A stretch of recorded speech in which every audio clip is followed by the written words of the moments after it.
Hey guys, it's Mark again. I'm here today to talk about something near and dear to most people's hearts at this point, and that is NFL fantasy football.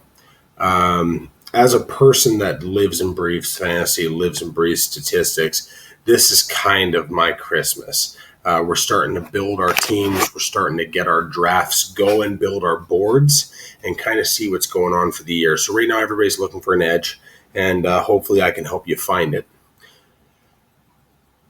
The biggest thing for success or failure in a fantasy draft for me, I want to win it or I want to flame out and come last. Fifth place finish does nothing for me. It's so counterproductive. It just kills my spirits. I would rather be the guy that comes dead last and wins two games all year. Or like I said, last year I had an undefeated season with one of my fantasy teams where I went all upside. Um, it kind of depends on what your flavor is. See, for me, there's always ways you can stack things so you have the potential to have massive scoring. Maybe it won't happen, but the potential will be there. Or you can go the safe way. You can get your veterans, the guys that you know how they're going to execute, what they're going to do. I hate that approach. I really, really, really do.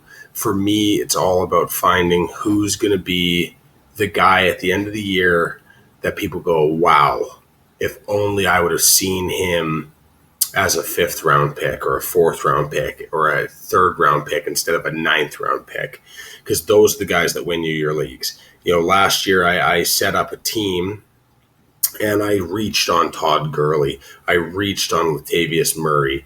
I reached on Le'Veon Bell. Really stacked my running backs, and I was put into a situation where I really could week to week pick matchup by matchup by matchup, and I essentially had a 100-yard rusher every single week. Um, you lose depth in other spots, but that's where the high upside plays come in. My receiver depth wasn't great. I didn't get any of the big guys. I didn't get the Jordy Nelsons or the Calvin Johnsons or the Brandon Marshalls of the world. I went lower level. I went high upside picks. And it paid off. I had Allen Robinson on my team.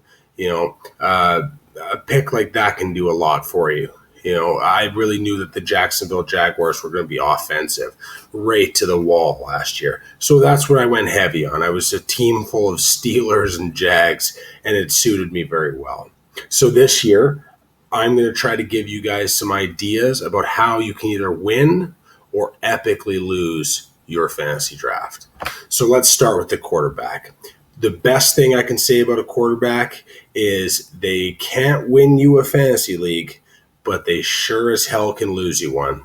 If you don't have the right guy in your space, they can definitely lose you a season.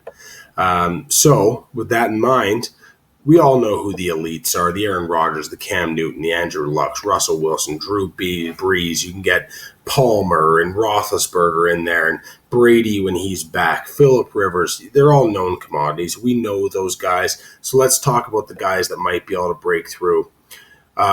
First and foremost on my list is I see another level from Derek Carr. Maybe that's because the weapons that he has in place, but there's a lot there, and I was not high on him coming out of the draft. I really was not. What he managed to do last year, and then the development of Latavius Murray and Amari Cooper showing what he's all about. Michael Crabtree looking perfect in that system. It just works. So Derek Carr, maybe not QB1, but probably the best QB2 out there. Jameis Winston. I've seen a lot of people talk about regression. I see no regression. I've got pewter eyes, though. I'm a Tampa Bay Buccaneers fan. I was a Mariota guy coming out of the draft. I liked the mobility factor. Winston, there was too many question marks, but I tell you, he's completely changed my opinion in the span of one season. So he's there as well. Kirk Cousins on a fantasy level. As an actual NFL quarterback, I go either way. As a fantasy quarterback, the kid can play.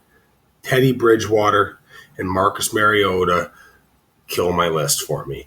They are both dynamic. especially when you're talking about Bridgewater. Know that they've added weapons to that offense, and now they can be a real trouble for people if they open up that playbook.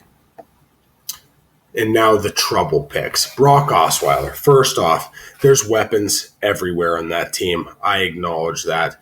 They have a good football team. Not a great football team, but they've got a good football team. Brock Osweiler is not the answer, especially in fantasy, let alone in real world.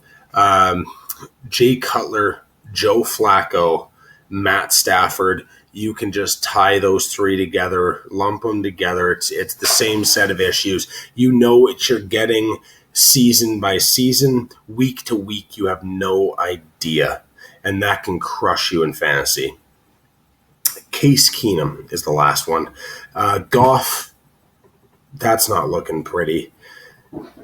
Only a couple weeks in. Let's give the kid a chance. Case Keenum is brutal. That is never the answer. Just say no. So there's a couple ideas for you. Let's move on to running backs. We'll make this one a little bit quicker. Obviously, your elite backs. You know your elite backs. The Gurleys, Charles, Adrian Pearson, Ezekiel, Le'Veon Bell, David Johnson. I'm going to lump Doug Martin up there. I really do believe that Doug Martin, the one season he had that was bad is significantly outweighed by the few that have been great. The upside plays, I still say there's more in Latavius Murray's game. He hasn't shown the receiving ability. He's been inconsistent. I really think he can show you more. Melvin Gordon is the other guy. Melvin Gordon showed flashes last year. Danny Woodhead took a lot of touches. He's going to do something this year. He's going to put it on you. And Matt Jones, and then watch out for Derek Harvey. Derek, he can play. There's no mistaking it. That kid can absolutely play. And let's be real here. It's not exactly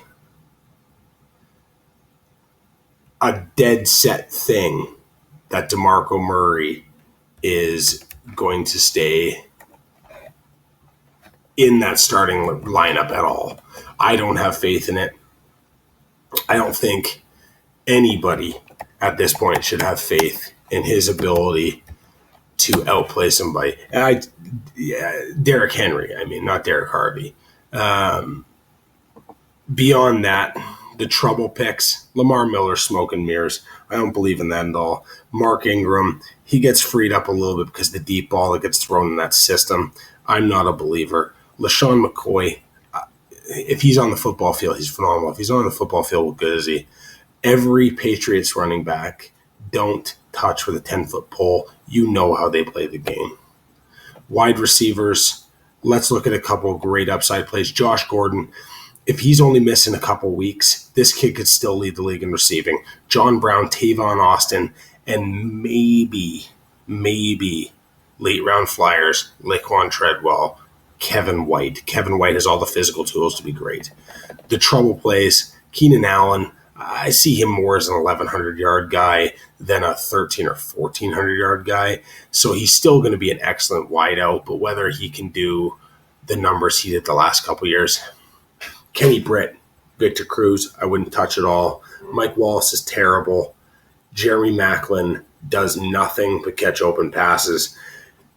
I don't have a lot of faith in Jeremy Maclin. Obviously, he's still a fine receiver, but in terms of where he's getting picked, it's ridiculous. And as for the tight ends, Jimmy Graham has upside. Max Williams, if he can pull his head out of his ass, looks like he has the potential to be awesome.